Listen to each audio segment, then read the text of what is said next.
Ladies and gentlemen, we began the 54th Gallen Symposium with our controversial team debate on whether there's a reason to be optimistic about the future of Europe. Now we want to look ahead and explore tangible steps the continent can take to thrive in the context of shifting global power and geopolitical disruption.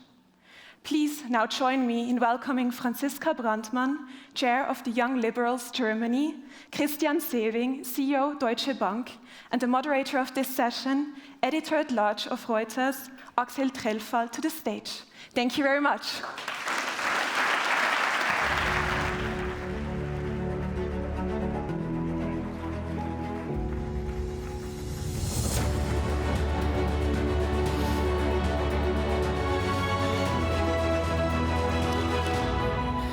Very good. Thank you very much indeed for that introduction. A very warm welcome. I'm thrilled to be hosting the very last session of this symposium. I was told, let's try and end on a high note.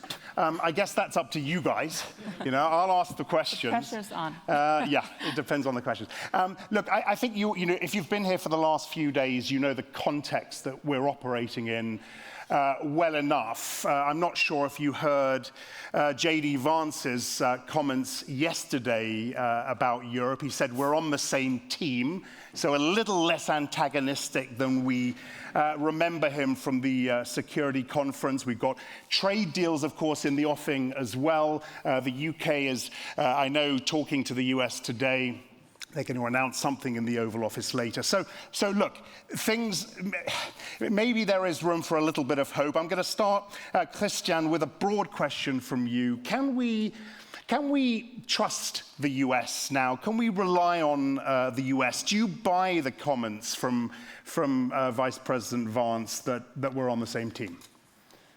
Well, first of all, good evening, and thank you for the invite. I'm really happy to be here. Look, I think when you talk about relationships, Axel, I'm always used to think in long-term relationships, and each long-term relationship, professionally, also private relationships, goes through ups and downs.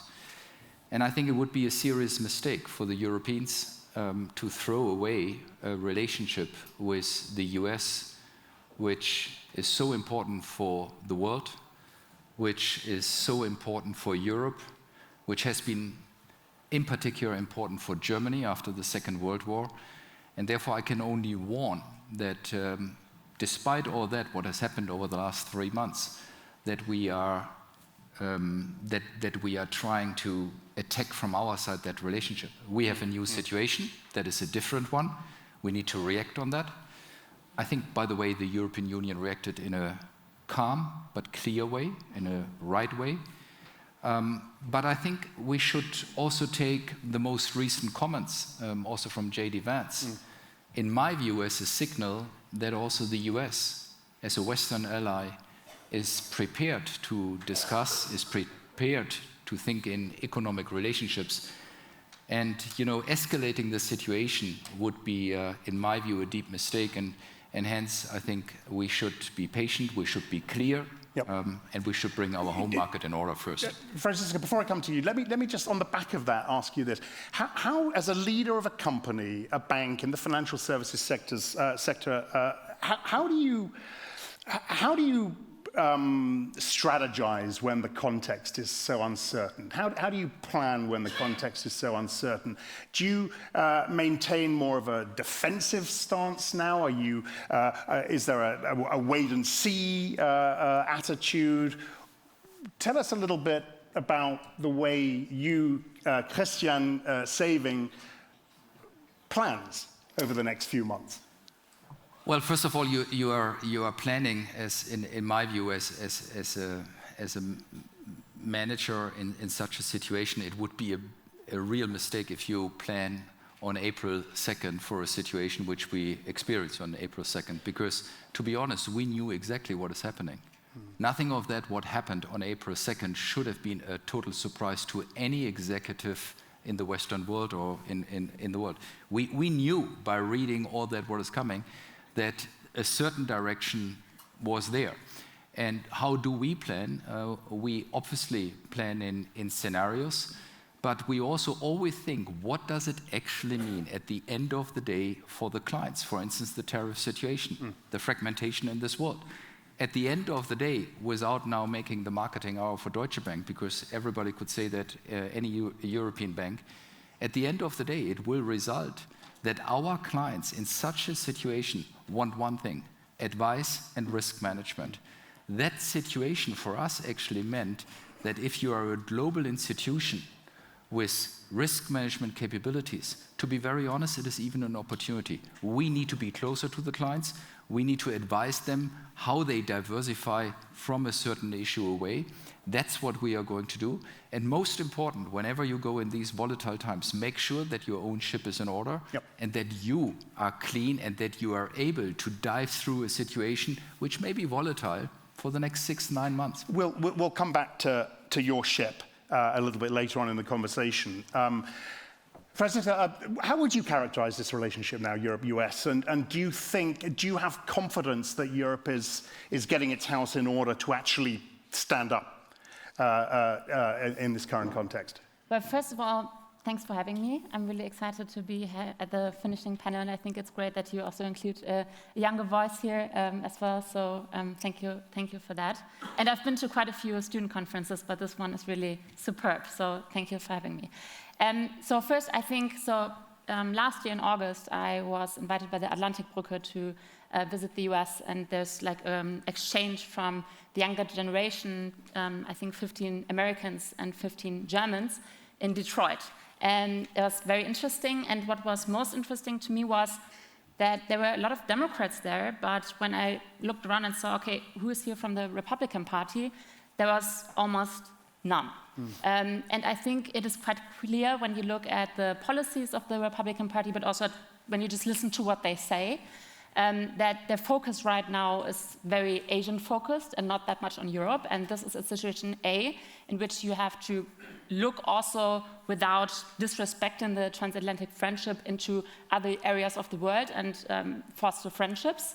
And B, as Christian said before, you have to get your house in order and make sure that you can protect yourself as the European Union. And I think we have a lot of homework to do in this area. Okay. Do you, Christian, feel confident that Europe can muster an effective, timely, common Europe response to this? Yes, I feel, because it is in life like if you are under real pressure, you move quicker, and you are almost pressured to move, and that the time is on. Now, unfortunately, Europe has not shown, in particular, your key word in your question, which is timely. That is the issue. We need to timely act. Now, I really do think we have an opportunity which we didn't have for the last 3 or 4 years, because two things are come together, which we already pre-discussed, which is number one, we have the second commission under Ursula von der Leyen. She also knows that growth and competitiveness, regaining of these items, is the basis in order to get Europe up front. And you have at the same time kind of the same pressure from the key countries and so to say the engines when it comes to economic growth. And therefore, I really hope that in this regard, Friedrich Merz and Ursula von der Leyen move together, move synchron, and move fast. And, you know, if we, and this is, I think this is often the mistake we are doing, if we as the economy are not now trying to support on any side the political side, then we are losing. It is such a complex situation that you need both economy, society, and the political arena to move in parallel. That's what we try to do. Go ahead. I have to jump in. Yeah, go ahead. I'm very happy that the CEO of Deutsche Bank is optimistic about German leadership. And as a young person looking at government building right now in Germany, I'm a lot less optimistic right now, because I think, you know, I listened to the panel right before, and Florence Gaub, she talked about it's not about ability in the future anymore when it comes to individual people, it's about agility. And when I look at government building right now in Germany, I don't see that much agility. I don't see that much capability of reform, of getting your house in order, of doing your homework, especially when it comes to, for example, the pension system in Germany that's not working at all.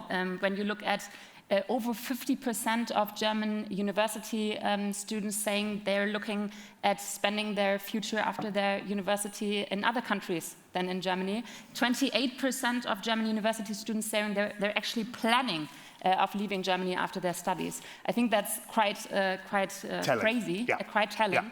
And I think there's a lot of need for reform and no ability to actually plan these reforms in the current government. I know we were talking about Europe broadly, but Germany specific, Christian, I mean, do you really feel optimistic given the rather messy start to Merz's tenure? I mean, how did you feel when you saw that? Well, to be honest, I felt like sometimes being in the CEO seat of Deutsche Bank. You have these situations, and the worst thing is to give up. I mean, you simply have to go through. Merz was trying 3 times to get the party lead of the Conservative Party. Look, this is the typical item. Yes, that was not a great start, and I think he knows it. Lars Klingbeil knows it. Both parties know it.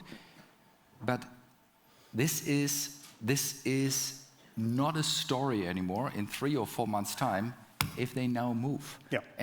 But forget about these side events. For me, this is a complete side event, what happened on Tuesday morning. We need to act. But are you confident this coalition can get its house in order, can get Germany's house in order? Of course I'm confident because, again, the pressure is as high as it has never been before. By the way, also politically, let's not forget, we have another party in Germany where I hope we will never get into the situation that party gets the highest voting results in Germany.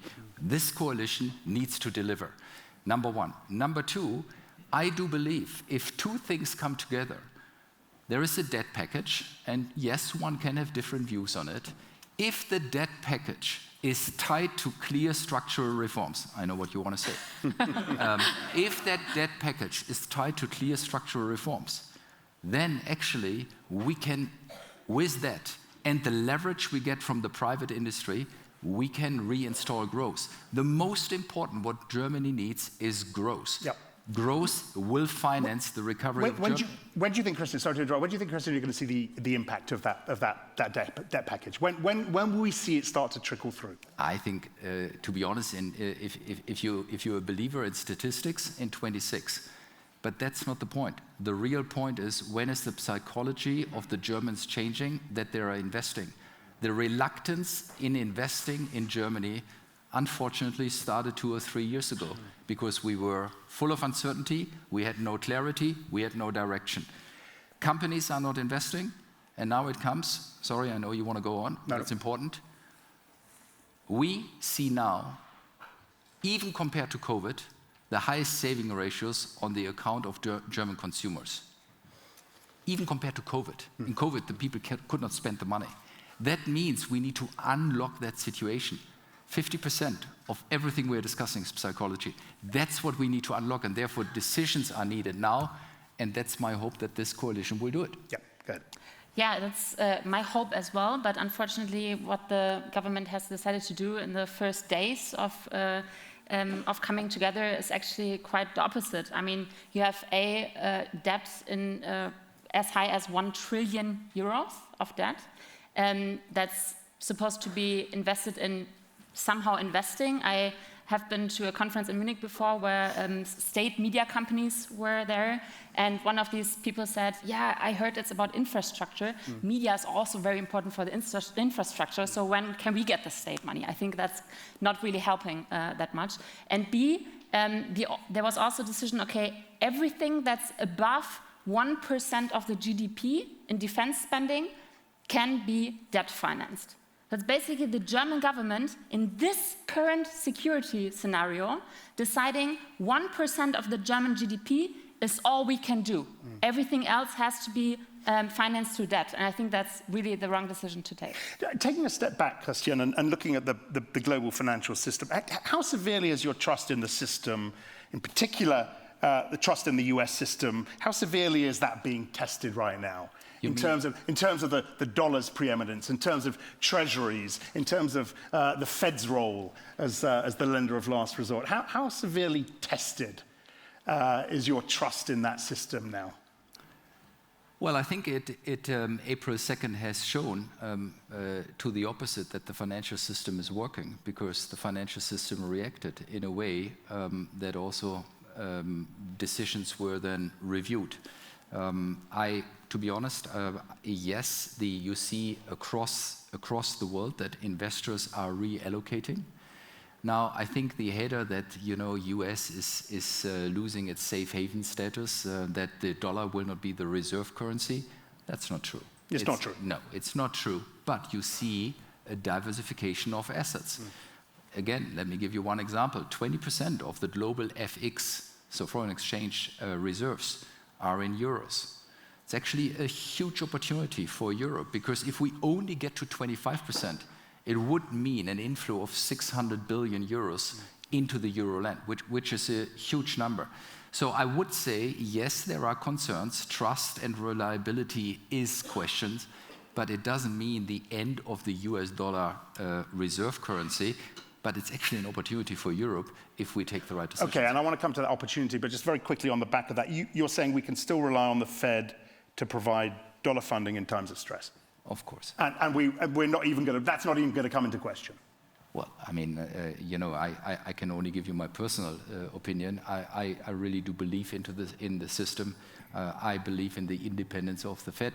Also that got, at least as far as I could read things, got a little bit tested. I think we have a very strong Fed. And I do believe most important for a working financial system is the independence of the central bank. And therefore, I'm happy we have that in Europe, and I'm happy we have that in other parts of the world, also the Fed. Franziska, where's the opportunity that Christian's talking about? Well, I think it's all about competitiveness, right? And I think if Europe actually gets its act together, can actually secure its own security, guarantee its own security, and also becomes more of an economic powerhouse, I think there are a lot of companies and also, for example, university students that are looking at alternatives to the US. But I think there has to be a lot of reform that has to be done first when it comes to being really competitive economics-wise. Is there, Christian, have you talked over the last few weeks within Deutsche, whether it's scenario planning, whatever, of the risk of a broader financial crisis given the instability we're seeing? Of course, you do scenario planning that the situation gets worse. I mean, we had days where, we had a difference between the 10-year or 30-year US dollar bond and the German bonds, which was kind of, from a volatility point of view, unseen. We had in parts of the asset classes a higher volatility than 2007, 2008. Now, for a banker, that is quite severe, because 2007, 2008 was, of course, you do scenario planning.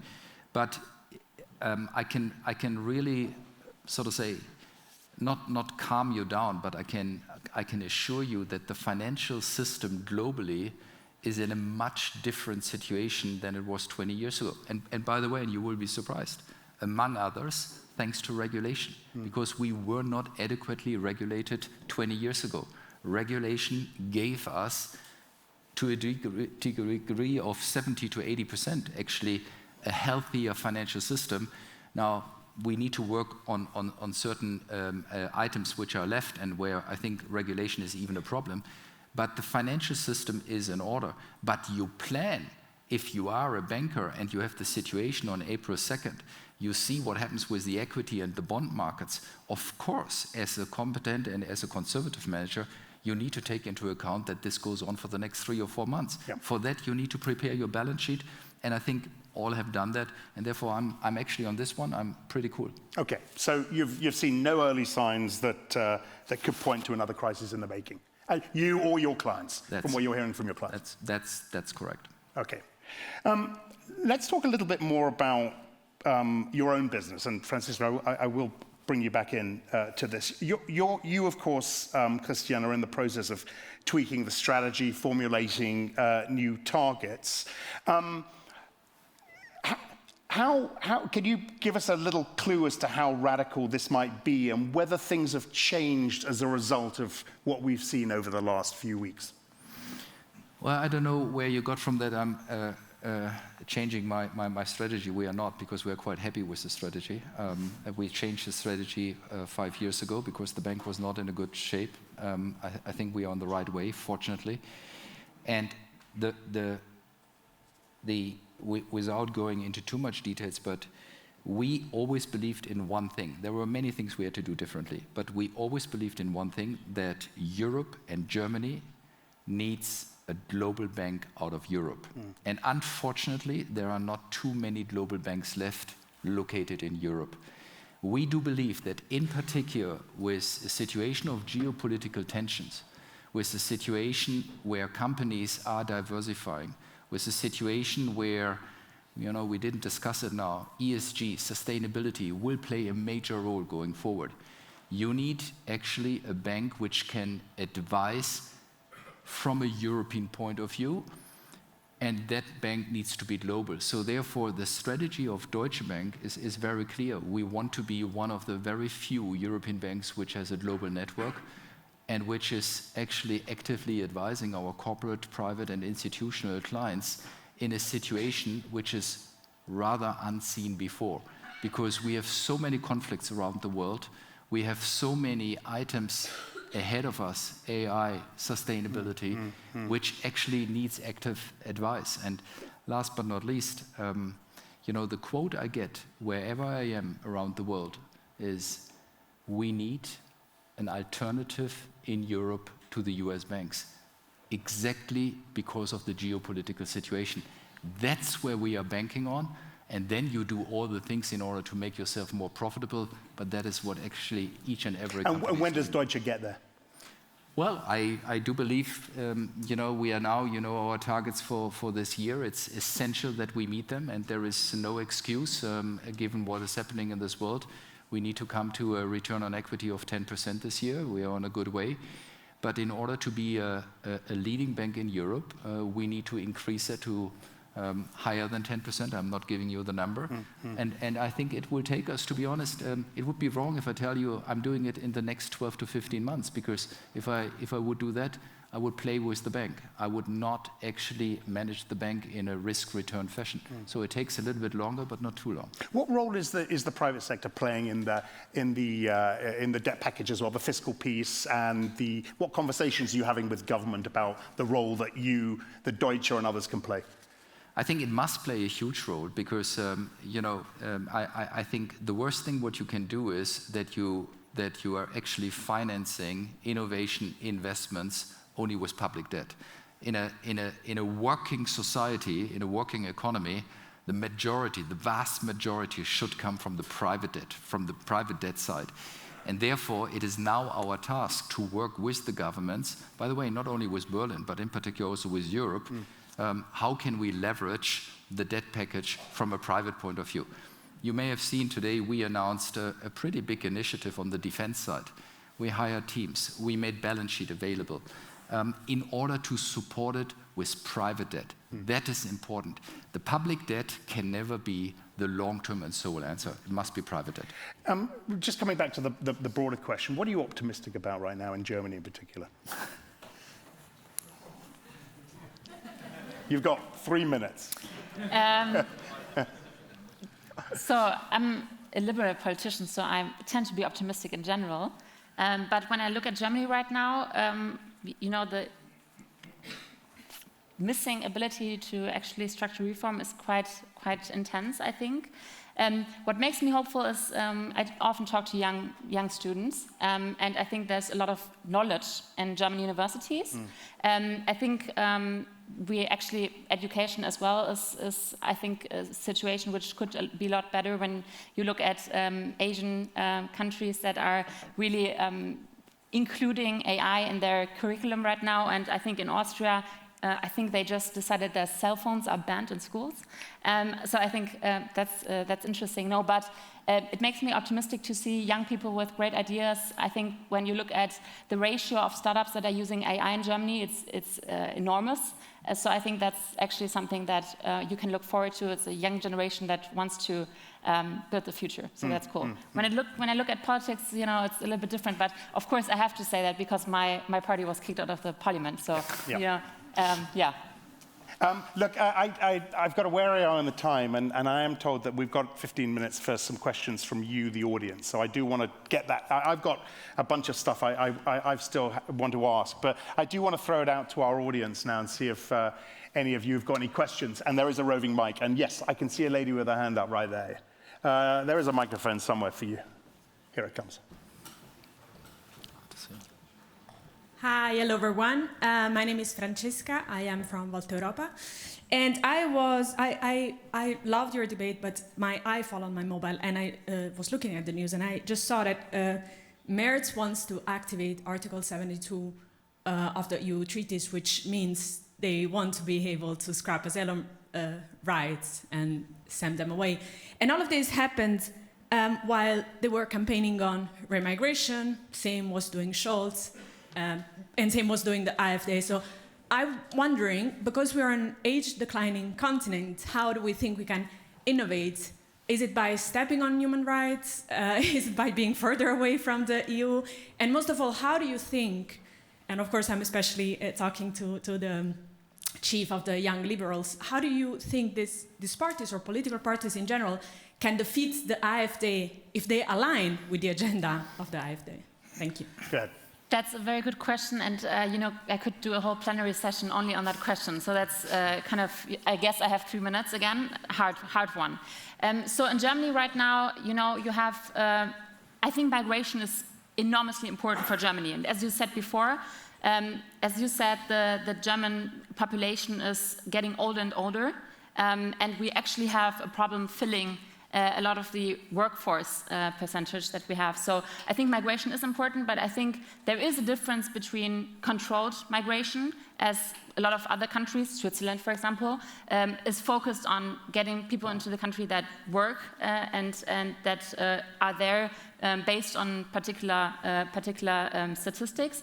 And then there's a current situation in Germany where the AfD is currently highest numbers, actually the party with highest numbers in the polls, because people have the feeling that the uncontrolled migration is kind of getting out of hand. And I think what Merz is doing is kind of trying to give a feeling that the current government is trying to change that.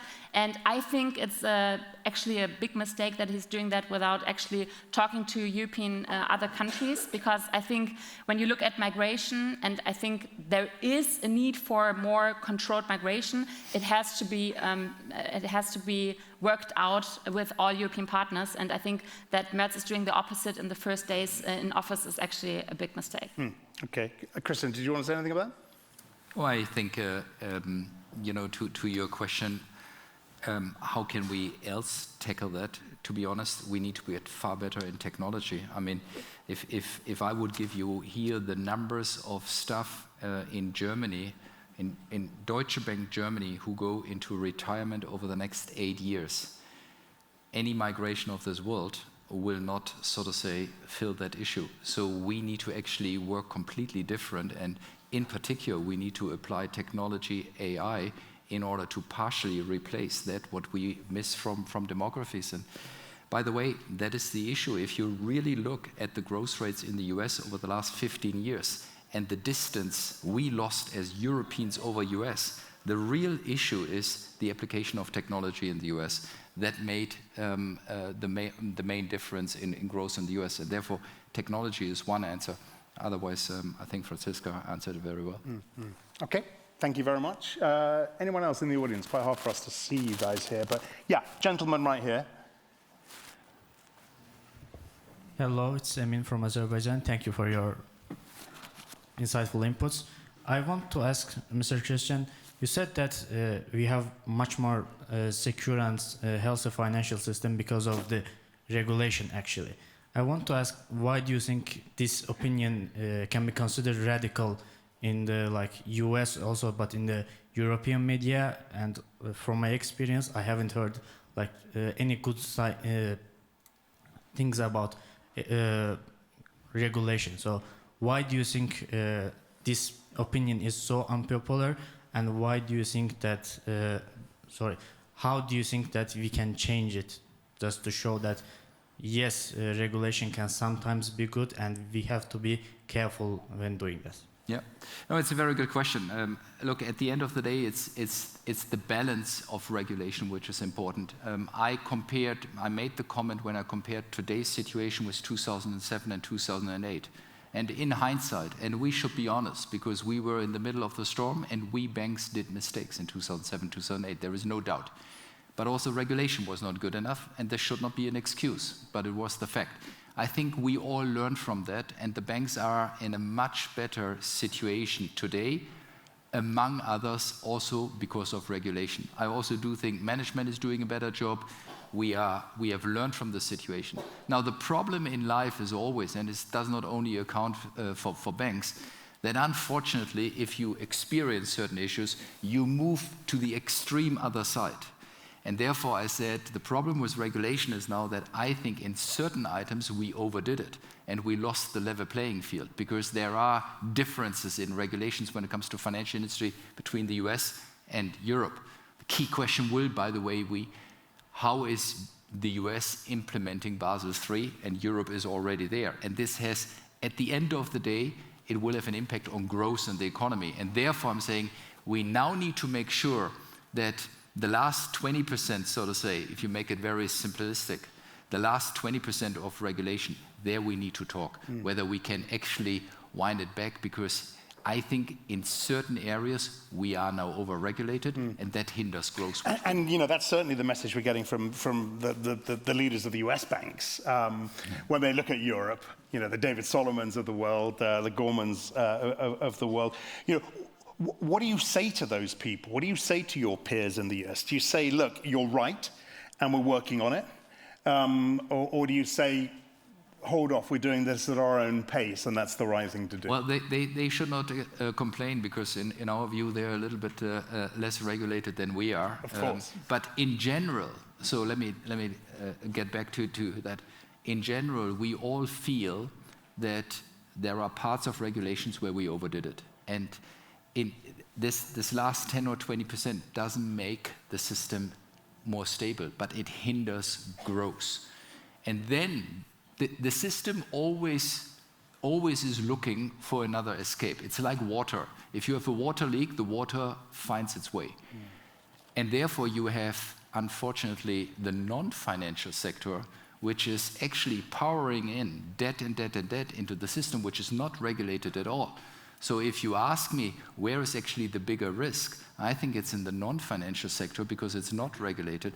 And therefore also for the security of the overall financial system, I think a little bit of recalibration would be the right thing. And I think there we all have the same opinion. Yep.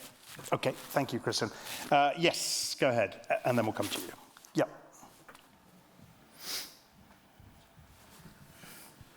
So, good afternoon. I'm Diogo Viqueira. I'm a student of the Nova School of Economics in Lisbon. So, I have this question. We talked about timely action. So, Europe needs to act now, and always when it's a crisis, it's someone's opportunity. So, for timely action, meaning that we need to do it now, political consensus is of the essence. And in the Europe getting more and more polarized, I dread that we don't have that capacity timely, accompanying our timely need to take action. I will take an example from Portugal that then maybe will resonate with others. So Portugal screams that illegal immigration brought some problems to it. And in 2018, the right party that then grew, now to have 50 deputies, was claiming this problem. At the time, because they also had other flags that were condemnable, people were already labeling them as possible fascists and extreme rights. Today we have a social democrat government that will be, I hope, re-elected on the 18th of May. But one thing that happened is, and the social democrats sit at the center of the EU Parliament, so they, by no reasons are they on the far right. But today, or before we went again to elections, our Prime Minister was called a fascist when he only spoken for the first time that the government would like to look at immigration. So yeah, and just if you could get to your question, so yeah, and I imagine when this phenomenon is happening in the European democracies, how can we then be able to reach across the aisle to be timely in a pressing time? Yeah, and look, we touched on this earlier, but Franziska, go ahead. I think we haven't really touched upon it, so I think that's actually a great question, and I think, you know, of course, it's very relevant right now in Germany. We have the AfD, which is, as I said before, yeah, the highest, currently having the highest numbers in the polls, and I want to be very clear, the AfD is a right extremist party. I actually did research on this in my master thesis. I did a lot of interviews with AfD politicians. And the party, yeah, it's doing policies, or like it's promoting policies, or you know, it's having a party program that doesn't look right extremist because they don't want to be monitored by the Bundesamt für Verfassungsschutz. But when you look at who is actually taking the decisions within the party, it's the right extremist force in the party. And I think it's important to voice that when it's the case, but it's also, I think, very important to be precise with words when it's not the case. And, you know, we had a big discussion about that in Germany some weeks before the election, because Friedrich Merz of the CDU, he actually passed a law, or he wanted to pass a law which was also voted for by the AfD. And a lot of people within the SPD called him or said he is actually, you know, taking the hand of a right extremist party, and he is therefore a fascist. And I remember looking at this plenary session and thinking, I think that's a problem. I think the only way to actually get the numbers of a right extremist party down is to A, tackle the policy issue that they talk about, tackle it, not talk about it, but actually solve the issue. And B, the second thing is, I think it's very important that the democratic center of a country is actually healthy and that can talk to each other and can get laws passed. And, you know, actually, you kind of laughed about it a little bit when you talked about what happened with Friedrich Merz not being elected as the chancellor in the first vote. But actually, I think, because I personally believe it was a lot of social democrats that didn't vote for him because they thought, you know, we kind of almost called him a fascist when we did the campaign. It's kind of not that easy to vote for him now to be the next chancellor. I think this is an unhealthy situation for democracy to be in, and I think we have to be more precise with our wording. Go ahead, Christian. I just wanted to answer your question on timely. I think the most important, if you want to have timely decisions, is that you are honest to the society, and that is the biggest problem we have. I saw it when, in 2019, we restructured Deutsche Bank. I was really nervous because we took away a big division, which was the equities division. I can tell you, I had some sleepless nights because I thought, how is the Deutsche Bank population with more than 100,000 people at that point reacting to that? And actually, if you explain to your people why you are doing it, why it's necessary, that it was actually for the bank not value generating, the relief reaction of the people, if you are honest and transparent to them, is huge. And then you get the buy-in. And therefore, Franziska is right. What is missing in the coalition agreement is a clear answer to our pension problem. I think we get the Germans there if we would be honest. Yep. That's what we need. Is any government doing it well? I think, unfortunately, look, it's a better question for Franziska because she is obviously a better expert there. Unfortunately, I almost see no government which is that clear and that honest. We had a situation where everybody goes back, like Mr. Schröder in 2004, 2005 with the Agenda 2010, which was really brave because he knew he's doing something his party doesn't like. I even think that 1990, if you have leaders like Helmut Kohl, who grabbed the opportunity of the biggest thing what could happen to Germany, the reunification, put a 10-point plan out. And to be honest, he had no idea whether it works or not, but he was leading it. He was jumping into it. That's what we need, and then I'm hopeful. So one thing, I think it's not only about politicians, because we're now very focused on what can politicians do. I think we as a society we also have to become more resilient and ask ourselves really differently about who we vote for. Just a quick anecdote, because I ran for the parliament and I was campaigning in a little town in Germany, and there was a person that came to me. It was an older woman. She was, I think, like 65 years old. And she said to me, "Hi, I'm going to every party stand and I'm just asking, how much money can I get from your party? I'm going to get into the pension system quickly, so what do you offer me?" And she was making it very clear that she was basing her voting decision on where she gets more money.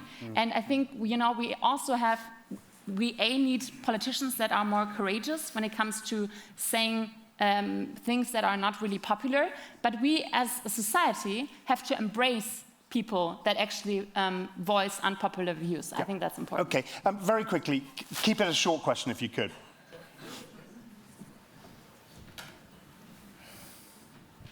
So thank you so much, and thank you for the great and inspiring panel. And my question goes to Christian. So let's back to trade and business, since we have right now in the world trade wars and tariffs. My question directly to you, I'm just saying it in a very general manner. Do you think that banks have a profit or getting profit or affected by the tariffs that President Trump and China and other countries are right now in a kind of tariff war? And what is your position, just personal position, and how you think is the tariffs in a general a good business also for the banks, because they can also make somehow profit on it? Or you think it's also not a good, I think problematic as well for the banks, because they are not producing, and they are not directly producing, they're just in both countries. I mean, they're exchanging the currencies and etc. Yeah. Thank you so much. I mean, thank you very much for that question. And the ECB signaled it's likely to hit eurozone growth. What are you seeing in your business? I guess at the end of the day, let's be clear. Any kind of tariff is bad for the economy. What is bad for economy is also not good for us, because at the end of the day, people immediately say, well, credit losses go up. You can manage that, and if you have a resilient book, you can manage around. The real issue is that corporates around the world, when tariffs are increasing and there is uncertainty, they invest less. And if there is less investment, there's less financing, there's less advisory business. So overall, tariffs are for the entire economy and the society not good. And the nascent the nascent recovery in lending is at risk of being truncated now as a result of this? No, I wouldn't say that. To be honest, let's see where it ends, and therefore, I'm actually quite hopeful that we are coming into a situation where, yes, we will have more tariffs than before, but that potentially we have a situation out there where, at the end of the day, we can live with, i.e. the economy and the corporates can live with. Because at the end of the day, in my personal view, the way I see it, the US will not benefit from tariffs. You see what happened there. And therefore, we already saw a relief over the last 30 days. Look at the equity markets. The equity markets are there. Where were they before April 2? Now the bond markets are actually a little bit behind. Why? Because there is uncertainty. Uncertainty always means the risk premium is higher. So, but I would say let's. In German, there is a wonderful saying. It is, let's keep the church in the village. And that means for me, look, I think we are going into the right direction. I hope we have reasonable agreements. Let's see what comes out of tonight, and then look forward. Very quick final comment. I'm sorry we can't get to any more questions because we really are out of time. And the closing ceremony and cocktails are waiting for you. But just very quickly, Christian, and to you, Franziska, but as the leader of a big business, given the volatility, given the delicate geopolitical and economic context, do you go home at night and spend more time worrying about that and what that's going to do to your business, or do you go home at night feeling excited about the opportunity? I guess what you're going to say in front of this audience, but I'm trying to get a little bit of an insight into the mind of someone who's leading a big organization at a time like this. I think he's not going to say he's crying himself to sleep every night. That would be really bad for business. I mean, I know you're going to talk about opportunity, but you must worry about the volatility. I mean, of course, and you know, volatility to a certain degree is great. Volatility beyond a degree is not that great. Then you obviously need to make sure that you have a risk management in order. No, I really go home and always think in terms of solutions, and I'm not using the word opportunities because it is a very, very critical time. And again, it's not only the tariffs. We have a war. We have tariffs. We have unsolved issues like how do we invest into AI?